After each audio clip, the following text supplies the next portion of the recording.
الحمدللہ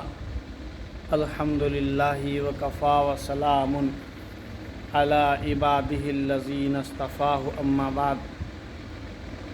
محترم سامعین، حضرت ابراہیم خلیل اللہ علیہ السلام جب اپنے صاحبزادے کو قربانی کے لیے لے کر چلے تو اب شیطان یہ کیسے برداشت کر سکتا ہے کہ ایک اللہ کا خلیل جو شیطان سے مقابلہ کر رہے تھے، اللہ کا خلیل اپنے بیٹے کو اللہ کے لیے قربان کر دے؟ یہ شیطان کو کیسے برداشت ہو سکتا ہے؟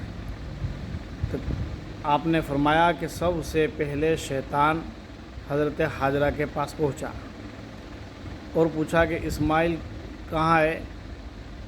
آپ نے فرمایا کہ ان کے ابو کے ساتھ وہ جنگل میں لکڑی چننے گئے ہیں۔ شیطان نے کہا لکڑی چننے نہیں گئے ہیں، بات یہ نہیں ہے، بلکہ بات یہ ہے کہ وہ اپنے باپ ان کو ذبح کرنے کے لیے لے گئے ہیں۔ حضرت حاجرہ نے کہا کوئی باپ بھی اپنے بیٹے کو ذبح کر سکتا ہے؟ شیطان نے کہا ہاں، اللہ کا حکم ہے۔ آپ نے جو جواب دیا وہ خلیل اللہ علیہ السلام کے گھر کے شایان شان تھا۔ فرمایا کہ ان کو ذبح کرنا ہی چاہیے اگر اللہ کا حکم ہے۔ شیطان وہاں سے منہ کی کھا کے چلا۔ راستے میں ایک دوست کی شکل میں حضرت خلیل اللہ علیہ السلام کو روکنے کی کوشش کی، آپ نے اس کو اتار لیا اور آپ نے نہیں مانی۔ اس کے بعد شیطان پہلے مقام پہ جہاں شیطان کو کنکری مارتے ہیں ایک جتے کی شکل میں اڑ گیا۔ ایک فرشتہ آپ کے ساتھ تھا، انہوں نے کہا کہ اس کو کنکری مارو۔ آپ نے 7 کنکریاں ماری اور اللہ اکبر کہا، دفع ہو گیا۔ تھوڑے آگے اور چلتے ہیں، پھر جتھے کی شکل میں آ گیا، پھر آپ نے کنکریاں ماری۔ تھوڑی سی آگے اور چلتے ہیں، پھر جتھے کی شکل میں آیا، پھر روکنے کی کوشش کی، پھر آپ نے اللہ اکبر کہہ کر 7 کنکریاں ماری۔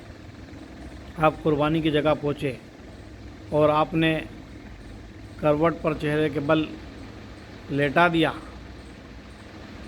تاکہ بیٹے کا چہرہ سامنے آ جائے تو کہیں چھری چلنے میں خطا نہ ہو جائے۔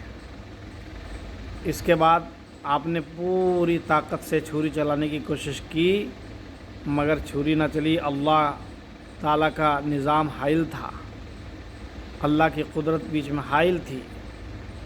ایک روایت میں ہے کہ حضرت اسماعیل ذبیح اللہ نے کہا تھا کہ ابو جان آپ مجھے اللہ کے راہ میں قربان کر رہے ہیں، کفن کے لیے آپ کے پاس کپڑا نہیں ہے تو میرے کرتے کو میں اتار دیتا ہوں تاکہ اس میں کفن دے دینا۔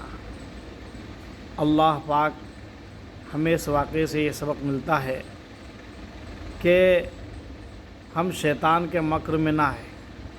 شیطان ہمیں دکھائی تو نہیں دیتا ہے لیکن دل میں خیالات پیدا ہوتے ہیں، بعد میں تھوڑی دیر سے کر لیں گے، نمازی تو ہے تھوڑی دیر سے پڑھ لیں گے، روزہ ہی تو ہے چلو آج نفل روزہ نہیں رکھا کل رکھ لیں گے۔ اللہ کے احکام کو پورا کرنے میں شیطانی خیالات سے ہماری پوری حفاظت ہو۔